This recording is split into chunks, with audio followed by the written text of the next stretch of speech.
everyone! It's me, Angel. Welcome back sa aking YouTube channel. Bago po tayo mag-proceed sa ating topic for today, happy 100,000 subscribers to me! Maraming salamat po guys sa inyong suporta. Dumadami na po tayo, so ibig sabihin po ay marami po kayong nagtitiwala sa akin at asahan nyo guys na patuloy ko pong maghatid sa inyo ng legit informations and of course mga tutorial videos dito sa aking channel. Again, thank you so much everyone for supporting me guys sa lahat ng aking mga videos. So ang ating video for today guys ay napakahalaga po para sa ating mga SSS pensioners dahil meron po akong comment na natanggap mula kay Sir Avelino Villasin. So sabi niya, good PM ma'am. Totoo ba ang 10,000 maibibigay ng SSS ngayong Friday ma'am? Naku, gaano nga ba ito katotoo? Alamin natin sa video na ito. Nireplyan ko dito si Sir, sabi ko sa kanya, saan niyo po napanood para ma-check ko? Kaso hindi na ako nireplyan ni Sir. Pero hindi ako mapakali guys dahil hindi basta-basta tong news na ganito, no? So, chinek ko po siya. Ginawan ko talaga ng paraan yan guys. So, ito, nakita ko na. Tingnan niyo ang kanyang cover photo. Ang nakalagay, SSS pensioners, 10,000 social pension payout lalabas sa ATM. Kunin na this Friday. Pinakauna kong tanong, kailan nagkaroon ng social pension ang mga SSS pensioners? Wala, di ba?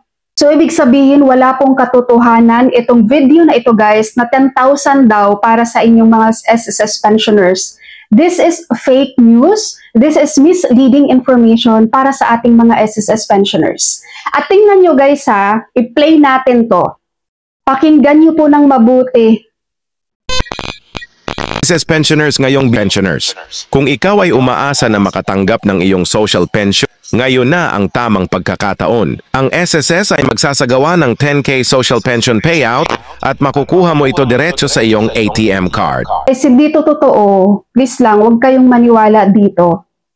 Ang balitang ito ay siguradong magpapagaan sa iyong buhay, lalo na sa mga seniors na umaasa sa kanilang pensyon upang matugunan ang pang-araw-araw na gastusin. Okay. Tapos, tingnan nyo guys ha. Tingnan nyo yung mga comment, oh.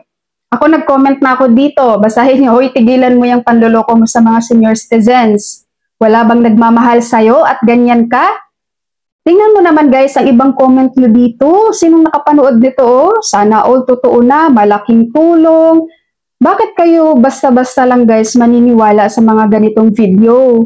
Ilang beses ko na po kayong sinabihan na ingat-ingat kayo sa mga pinapanood nyo, lalong-lalo na po kapag robot lang yung nagsasalita, guys. Ang gaganda ng mga comment nyo dito, oh. Tapos kapag hindi yan totoo, sa akin kayo magtatanong, akala ko ba may increase, akala ko ba may ganun? Diba? Ang dami ditong ganyan. Ang channel na to guys ay SS Updates and News. So, wag niyo po itong i-follow dahil makakakuha talaga kayo dito guys ng mga misleading information. Ang dami na po dito mga senior citizens ha, na kapag may mapanood silang mga ganito, pinupuntahan talaga nila sa bank guys para mag-withdraw. Tapos pagdating doon nga wala naman. Okay? So, wag kayo basta-basta maniniwala po doon sa mga nagsasabing may makukuha kayo this Friday. So, ngayong Friday, di ba? Baka mamaya may pupunta na naman yan sa bank para mag-withdraw. Yung pala wala.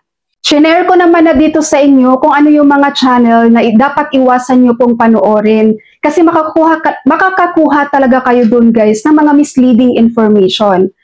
Sinabi ko na sa inyo si Pinoy Bulletin, PH Pension News and Updates, SSS Wealth, Filipino Pension Pro, Bagong Pilipinas TV, Philippines Benefits, SS Updates and News. So ito yung mga channel na naglalabas po lagi ng mga fake news para sa mga SSS pensioners and senior citizens. Okay po? So again, wala pong katotohanan ang 10,000 na social pension para sa mga SSS pensioners ngayong Friday. Hindi po totoo yun.